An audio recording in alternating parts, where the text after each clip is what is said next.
There are other worlds than these, and it turns out they're all connected. We've always known that Stephen King's vast bibliography is tied together by the Dark Tower saga, binding each of his books into one epic tale, but it's now been confirmed that every movie and TV adaptation is connected too.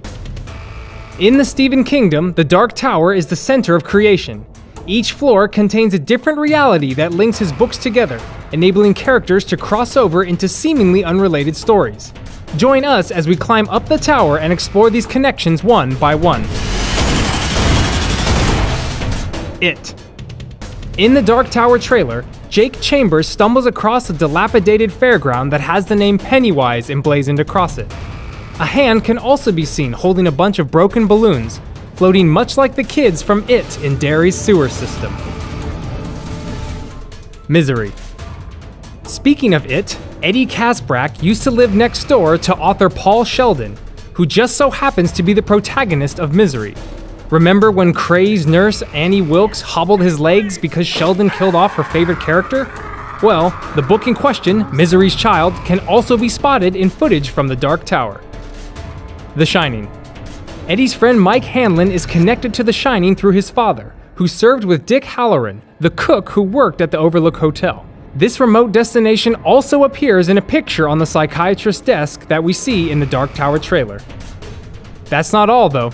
Twins that are eerily similar to those that haunted our nightmares in The Shining also appear in the trailer, and Room 237 recently played an important role in Episode 5 of The Mist, where Brian Hunt murdered his very own doppelganger. The Mist.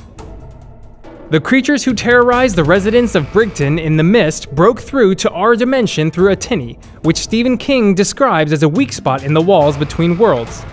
This was caused by the Arrowhead Project, a military experiment supposedly affiliated with a secret government organization known as the Shop. The Shop. Sound familiar? The Shop also invaded the town of Haven to control the alien threat in the Tommyknockers, and were responsible for the Lot 6 experiments, which imbued Charlie McGee with psychic abilities in Firestarter. The Man in Black. Charlie's power pales in comparison to the Man in Black, who chases the gunslinger Roland Deschain across Midworld in the Dark Tower saga. Whether the epic adaptation spawns a sequel or not, actor Matthew McConaughey will be kept busy for a long time coming, as Randall Flagg is also the main antagonist in The Stand and is even name-checked in Salem's Lot. Hearts in Atlantis. Surprisingly enough, Bobby Garfield from Hearts in Atlantis is a dead ringer for the Dark Tower's Jake Chambers, and that's because the two are twinners, doppelgangers born in different dimensions. Jake Chambers.